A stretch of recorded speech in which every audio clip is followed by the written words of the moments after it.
খিচুড়ি তো আমরা সবাই প্রায়ই খাই, কিন্তু আমার বিশ্বাস এই খিচুড়িটা অনেকেই খায়নি।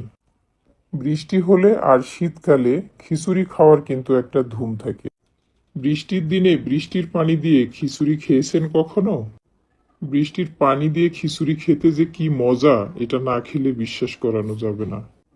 যাই হোক, এখানে আমি 3 প্রকারের ডাল এবং গাজর, মিষ্টি কুমড়া, আলু আর অল্প কিছু মটরশুঁটি নিয়েছি।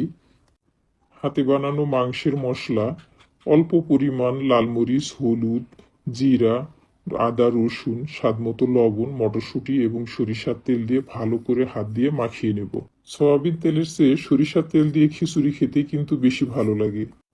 সব উপকরণগুলো হাত দিয়ে ভালো করে মাখিয়ে নিব। আমার কাছে হাতে মাখানো যে কোনো খাবার বেশি টেস্ট হয়। মাখানো হয়ে গেলে ধরে রাখা বৃষ্টির পানিগুলো এখন আমি সম্পূর্ণ ঢেলে দেব। এই বৃষ্টির পানিটা আমি ছাদে পানির ট্যাঙ্কির উপর এই পাতিলটা রেখে এসেছিলাম। মুষলধারে যখন বৃষ্টি হয়েছিল তখন এই পানিটা আমি ধরে রেখেছিলাম।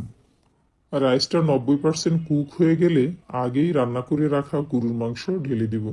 মাংসগুলা ভালো করে মিক্সড করে আমি দমে রেখে দেব। এরপর অন্য একটি ফ্রাইং প্যানে একটু জিরা দিয়ে তারপর কিছু পেঁয়াজ বেরেস্তা করে নেব। পেঁয়াজ বেরেস্তা কিন্তু খিচুড়ির অনেক ঘ্রাণ এবং টেস্ট বাড়ায়।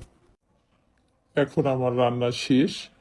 যাই হোক, যারা খিচুড়ি পছন্দ করেন বৃষ্টির দিনে